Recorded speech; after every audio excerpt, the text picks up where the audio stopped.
ఈ రాష్ట్రంలో గంజాయికి డ్రగ్స్కి ఎక్కడికక్కడే గేట్లు తెరిచినటువంటి పరిస్థితి ఈ రాష్ట్రంలో ఉంది.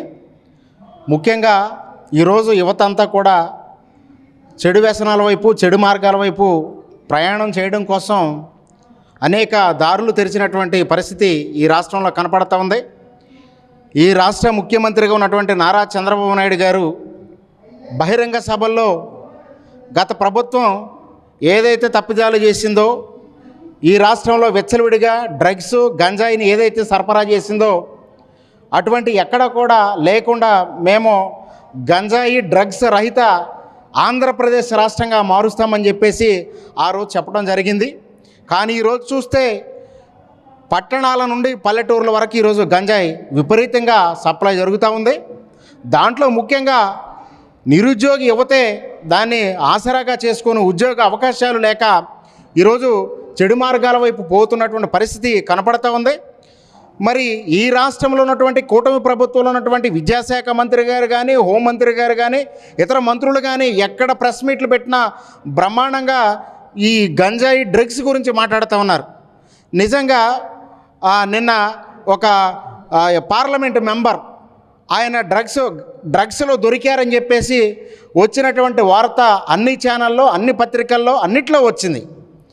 కాదని మళ్ళీ నెక్స్ట్ డే ఇది అవాస్తవం, ఇది వాస్తవం కాదు, ఆ రోజు నెగిటివ్ వచ్చింది, నిన్న పాజిటివ్ వచ్చిందని చెప్తా ఉన్నారు. దీనిపైన నిజంగా ఈ కూటమి ప్రభుత్వానికి చిత్తశుద్ధి ఉన్నట్లయితే నిజంగా ఎవరైతే ఆ యొక్క దానికి ఆయన ఇదై ఉన్నాడో, ఎంపీగా ఉన్నారో, ముందు నిజంగా అతన్ని ఆ పదవి నుంచి బర్తరఫ్ చేయవలసినటువంటి బాధ్యత ఉంది. ఎందుకంటే చంద్రబాబు నాయుడు గారు 40 years ఇండస్ట్రీ అని మాట్లాడుతూ ఉంటారు. నిజంగా ఉన్నటువంటి ఈ తెలుగు రాష్ట్రాల్లో పనిచేసినటువంటి ముఖ్యమంత్రులు అందరి మీద తెలుగు కళ ఆయనే, కాదనట్లేదు. బట్ కాకపోతే ఒక నింద వచ్చినప్పుడు ఆ నిందకు సంబంధించిన దాని మీద ఎవరైతే దానికి బాధ్యులుగా ఉన్నారో వాళ్ళ పక్కన పెట్టవలసినటువంటి అవసరం ఉంది.